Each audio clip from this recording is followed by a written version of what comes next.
sentidos intactos.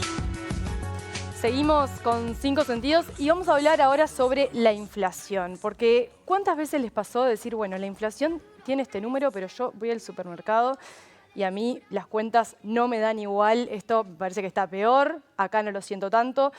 Sobre este tema vamos a estar hablando con el economista Ramiro Correa, docente de la ORT, que nos va a estar explicando un poco mejor de qué se trata esto y por qué a veces los números no nos coinciden con lo que nos dicen los economistas a nivel público. Bienvenido, Ramiro. ¿Cómo andas, Caro? ¿Todo bien? Bien. Vamos a empezar capaz por definir conceptos y a qué nos referimos específicamente cuando hablamos de inflación. Exacto. Vamos a definir inflación, que es el aumento sostenido y generalizado del nivel de precios de la economía. O sea que acá el fenómeno inflacionario tiene dos dimensiones que son clave. Uno, el temporal, es decir, yo no puedo hablar de inflación si los precios suben una sola vez y después no suben más. Eso es un aumento puntual de precios. Para hablar de inflación, yo tengo que ver que todos los meses los precios suben y después hay una cuestión de cantidades, es decir, tienen que subir todos los precios de la economía. En promedio, la mayoría de los precios tienen que estar aumentando. Cuando yo observo que en promedio la mayoría de los precios están aumentando y eso se da todos los meses, ahí estoy hablando del fenómeno inflacionario. Si no, estaría hablando de aumento puntual de precios, cambio de precios relativos, pero ese es el fenómeno inflacionario, que sabemos que es un fenómeno monetario y que es persistente y existe en la economía uruguaya, pero obviamente adentro de ese número hay cosas para desentrañar, que es lo que vamos a ir viendo en esta placa, ¿no? Porque no suben todos igual. Exactamente. O sea, tienen que subir todos, pero no necesariamente todos de la misma manera. Exacto. Nosotros, si tenemos un nivel de inflación de un determinado valor, no quiere decir que todos los precios van a subir a ese valor, ¿no? Entonces ahí adentro tenemos distintas categorías, que es cómo se calcula la inflación en Uruguay, que ahora vamos a ver, y esas categorías se van moviendo diferente. ¿Cómo calculamos la inflación en Uruguay? Lo hacemos a través del índice de precios al consumo, el IPC, que lo calcula el Instituto Nacional de Estadística, que mide los precios de una canasta de consumo representativa de una familia uruguaya, que tiene más de 200 bienes y servicios ahí adentro, que se pueden subdividir en 13 categorías. Entonces el INE lo que va haciendo es, una vez que definió los bienes y servicios, como vemos ahí, que consume una familia uruguaya, bebidas no alcohólicas y alimentos, bebidas alcohólicas, vestimenta, gasto en vivienda, educación, salud, todo eso, el INE todos los meses va viendo cómo evolucionan esos precios. Y ahora, si volvemos a la placa anterior, que así capaz que podés explicar, la primera, en realidad, donde mostraba, ahí está. Exacto, las categorías. Bebidas no alcohólicas, 25,8%, alcohólicas, tabaco y narcóticos, 3,6%, ropa y calzado, 2,9% y vivienda, 13%. Sí, la primera es alimentos y bebidas no alcohólicas, por las dudas. Ahí está. Y es la que pesa más, ¿no? O sea, dentro de esa canasta, este 25,8%, ¿qué quiere decir? Que dentro de esa canasta, de lo que gasta una familia promedio uruguayo, casi un 26% es alimentos y bebidas no alcohólicas. Y ahí se va viendo la evolución de ese precio. O sea, ese porcentaje es lo que pesa en mi gasto. Exactamente. Yo gasto 25% en alimentos, 3,6% en alcohol, tabaco, etcétera, casi 3% en ropa y calzados. Exacto. Y 13% en vivienda. De vuelta, acá es importante entender que es un promedio.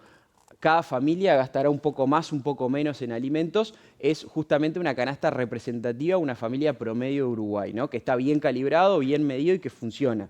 Y eso es la ponderación, es decir, el peso que le asignamos a cada uno de los precios. Por lo tanto, no es lo mismo que suba el precio de la ropa y el calzado, que solo pesa 3% en esa canasta, a que suba el precio de los alimentos, que pesa 26%. ¿Y cómo se comportan los siguientes elementos de la canasta? Y bueno, si vamos viendo más placas adelante, podemos comparar cómo evolucionó el IPC general en estos últimos 12 meses, ¿no? Que creo que más adelante tenemos la grafiquita, en donde vamos a ver que el IPC, acá lo tenemos, de los últimos 12 meses, de la inflación cerrada a julio de este año, en un año para atrás, dio 4,5%. Y mucha gente puede ir al supermercado y decir, yo veo que los precios suben más de 4,5, menos de 4,5. Lo que hablábamos al principio. Exactamente. Esto se refleja en estas categorías. Fíjense que, si bien en general los precios subieron 4,5%, restaurantes y alojamientos subió 7%. Y lo mismo con la educación. Y la educación 7,4%. Y sin embargo, ropa y calzado muestra una caída de precios de 0,8%,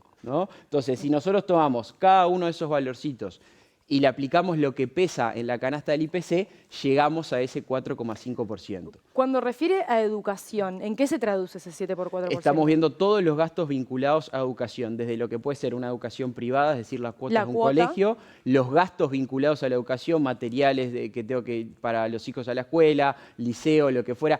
Todo lo vinculado a la educación tiene que ver con eso. Y en alojamiento, por ejemplo, ¿tiene que ver con mi alojamiento diario o es cuando me voy de vacaciones? Exactamente, tiene que ver el componente restaurante-alojamiento. Restaurantes son las salidas a comer afuera, básicamente, y alojamiento estamos hablando más bien de hoteles, hostales o lo que fuera. Exactamente, la evolución del turismo, digamos, cómo va evolucionando, ¿no? Y te hago una pregunta más. Ropa y calzado, baja, 0,8%. Sí.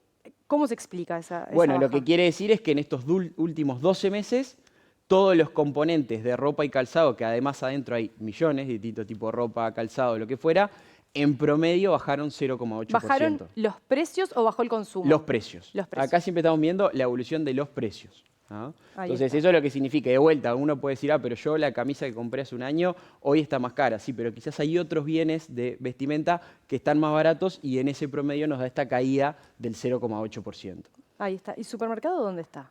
Y lo tenemos ahí, lo tendríamos que armar entre todos los bienes. Por ejemplo, hay que hacer un alimentos, total. cuidado personal, exactamente. No lo tenemos por dónde lo compramos, sino por el tipo de bien, Claro. ¿no? Entonces ahí, si uno mezcla todo lo que uno puede encontrar en un supermercado, sobre todo en los últimos dos, bebidas alcohólicas y alimentos y no alcohólicas, ahí tenemos el componente supermercado. Ahí ustedes pueden ver que los alimentos, que es uno de los precios más sensibles de la economía, hasta el momento vienen evolucionando por arriba de la inflación, ¿no? Por lo tanto, si yo destino mayor parte de mi ingreso al consumo, como sucede en los hogares de ingresos más bajos, la inflación pega más fuerte. Claro. ¿No? Si yo gasto todo mi ingreso en alimentos, mi inflación es 5,1. Ahí está la explicación. Exacto. Ahora, si yo mi ingreso lo divido en más bienes porque tengo mayores niveles de ingreso, lo que fuera, puedo ahorrar una parte, voy a estar menos expuesto a ese valor de la inflación. Impacto del Exacto. aumento Por eso nosotros decimos que la inflación al final del día es un impuesto altamente regresivo, es decir, castiga más a los que menos tienen, en definitiva. Porque no podés, es un tipo de consumo que no podés evitar. Exactamente, ¿no? Exacto. Ahí está. Para redondear entonces, conclusiones del concepto. Bueno, la conclusión inflación que nosotros tenemos es que la inflación se refleja en una pérdida del valor de la moneda, eso es lo que nosotros decimos los economistas, y eso se refuerza en el sentido que la inflación es siempre un fenómeno monetario, o sea, tiene que ver con la pérdida de valor de la moneda, y eso se refleja en precios más altos, ¿ah? Lo otro que tenemos que tener en claro es que las categorías que nosotros vemos evolucionar, alimentos, vestimenta y todo lo demás, se reflejan todas en un promedio dentro de la inflación. Por lo tanto, puede haber diferencias entre cómo van los alimentos, la vestimenta y la inflación en general. Y después lo otro que tenemos que tener en cuenta es que nivel de precios, hablar de caro o barato, no es lo mismo que la inflación. La inflación es cómo suben o cómo bajan los precios, en definitiva, cómo evolucionan. Variación. Exactamente, la variación de precios, y el nivel de precios es qué tan caro es algo. Si siempre estuvo caro, no hay inflación. Exactamente. Y lo último, que me parece muy importante desde el punto de vista institucional explicarlo y defenderlo, es que el IPC es un indicador que tiene muchísimas décadas en el Uruguay, que es un indicador muy robusto y que se calcula de manera muy seria. En otros países los IPC muchas veces son modificados, son toqueteados, uno tiene dudas. En Uruguay eso no es así.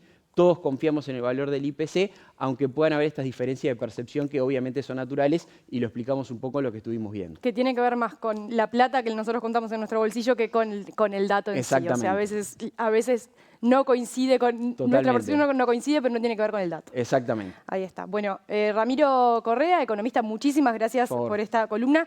Ustedes lo pueden seguir en su cuenta de Instagram, Rami Economics, para este tipo de consejos y otros vinculados a la economía. Nosotros nos vamos a una breve pausa y enseguida volvemos. 5 sentidos intactos.